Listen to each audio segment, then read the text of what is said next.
थोडंसं स्पष्ट बोलतो, कारण तशी परवानगी मला मंडळाने दिलेली आहे आणि हे बोललं पाहिजे, कोणीतरी बोललं पाहिजे म्हणून बोलायचं आहे. आज आमच्यासमोर यूट्यूबवाले आहेत. यूट्यूबवाल्याने एक प्रेमाचा सल्ला, म्हणजे जरी तुम्ही असला तरी आपण यूट्यूबला काय टाकतो ह्याचा विचार पहिला करायला पाहिजे.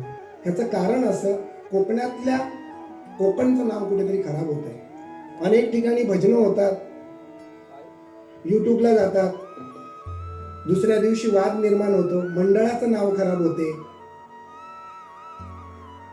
आणि त्याच्यावर उपाय म्हणून परत मीटिंग लावावी लागतात. ह्याला भजन म्हणता येणार नाही. आज यूट्यूबला बघाल तर यूट्यूबवाल्यांना प्रेमाचा सल्ला आहे की पैसे मिळतात म्हणून काहीही टाकू नये. आज यूट्यूबला जर तुम्ही बघाल तर पेटलेली बारी, ह्याच्याने काय होतंय की आमच्या कोकणातलं नाव खराब होतं, आयोजकाचं नाव खराब होतं आणि याला सर्वस्वी जबाबदार मी म्हणतो कुठेतरी आयोजक आहे.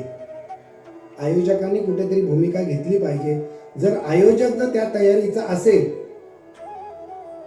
तर भजनी बुवा ते धाडस करणार नाही. भजनाच्या माध्यमातून आपण लोकांना काय देतो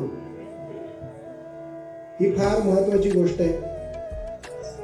आज मनाला वाटेल ते भजनी बुवा बोलतात आणि आम्ही ते सहन करतो. आयोजकांची एक भूमिका महत्वाची काय, सार्वजनिक जेव्हा पूजा